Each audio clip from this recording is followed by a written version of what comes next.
నేను లేకపోతే అని అనుకోకు. పరమేశ్వరుడు రాసిన స్క్రిప్ట్ ప్రకారమే అంతా జరిగేది.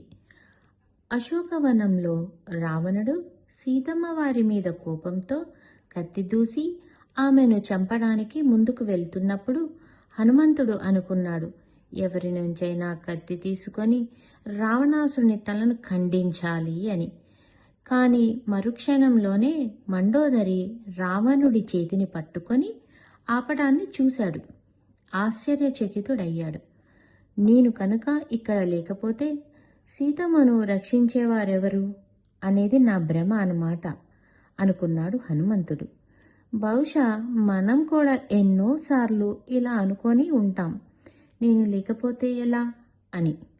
సీతామాతను రక్షించే పనిని ప్రభువు ఏకంగా రావణుని భార్యకు అప్పగించాడు. అప్పుడు అర్థమైంది హనుమంతునికి, ఎవరి ద్వారా ఏ కార్యాన్ని చేయించుకోవాలో వారి ద్వారానే ప్రభువు ఆ పనిని చేయించుకుంటాడు అని. మరింత ముందుకు వెళ్తే త్రిజట తనకు ఒక కల వచ్చిందని, ఆ కలలో లంకకు ఒక కోతి వస్తుందని, అది లంకను కాల్చివేస్తుందని, దాన్ని నేను చూశాను అని చెప్పింది. అయితే హనుమంతుడికి ఇది చాలా ఆశ్చర్యం అనిపించింది. ఎందుకంటే ప్రభువు తనను సీతమ్మను చూసి మాత్రమే రమ్మన్నాడు, అంతేకాని లంకను కాల్చి రమ్మని చెప్పలేదు. తాను లంకను కాల్చడం ఎలా సాధ్యం అనుకున్నాడు. అయితే త్రిజట ఇది తన స్వప్నంలో చూశానని చెప్పింది. హనుమంతుడు ధర్మమీమాంసంలో పడ్డాడు. తను ఇప్పుడు ఏం చెయ్యాలి? సరే, ప్రభువు ఇచ్చ ఎలా ఉంటే అలా జరుగుతుంది అనుకున్నాడు. హనుమంతుని చంపడానికి రావణుడి సైనికులు పరుగెత్తుకొని వస్తున్నప్పుడు హనుమంతుడు ఏమీ చేయలేదు, అలా నిలబడిపోయి ఉన్నాడు.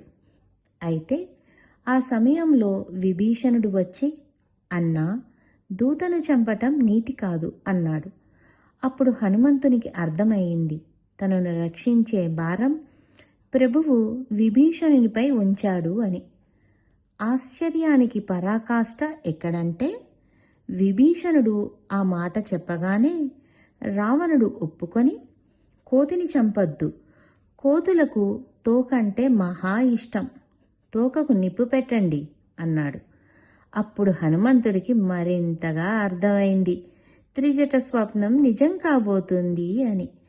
ప్రభువు నాకే చెప్పి ఉంటే నేను ఎక్కడి నుంచి నూనె తీసుకురావాలి, ఎక్కడి నుంచి గుడ్డలు తీసుకురావాలి, ఎక్కడి నుంచి నిప్పు తీసుకురావాలి, ఎప్పుడు ఈ లంకనంతా తగలబెట్టాలి ఆలోచనలో పడ్డాడు. ఆశ్చర్యంలో మునిగిపోయాడు. పరమాశ్చర్యం ఏమిటంటే వాటన్నిటికీ ఏర్పాట్లు రావణుడే స్వయంగా చేయించాడు. అంటే రావణునితో కూడా తన పనిని చేయించుకోగలనని తన ప్రభువు తనకు లంకను చూసి రా అని మాత్రమే ఆజ్ఞాపించటంలో ఆశ్చర్యం ఏముంది? అందుకే ప్రియభక్తులారా, ఒకటి గుర్తుంచుకోండి, ప్రపంచంలో జరుగుతున్నది అంతా ఈశ్వరేచ్ఛ ప్రకారమే జరుగుతుంది. మనమంతా కేవలం నిమిత్త మాత్రులం. అందువల్ల నేను లేకపోతే ఏమవుతుందో అన్న భ్రమలో ఎప్పుడూ పడవద్దు.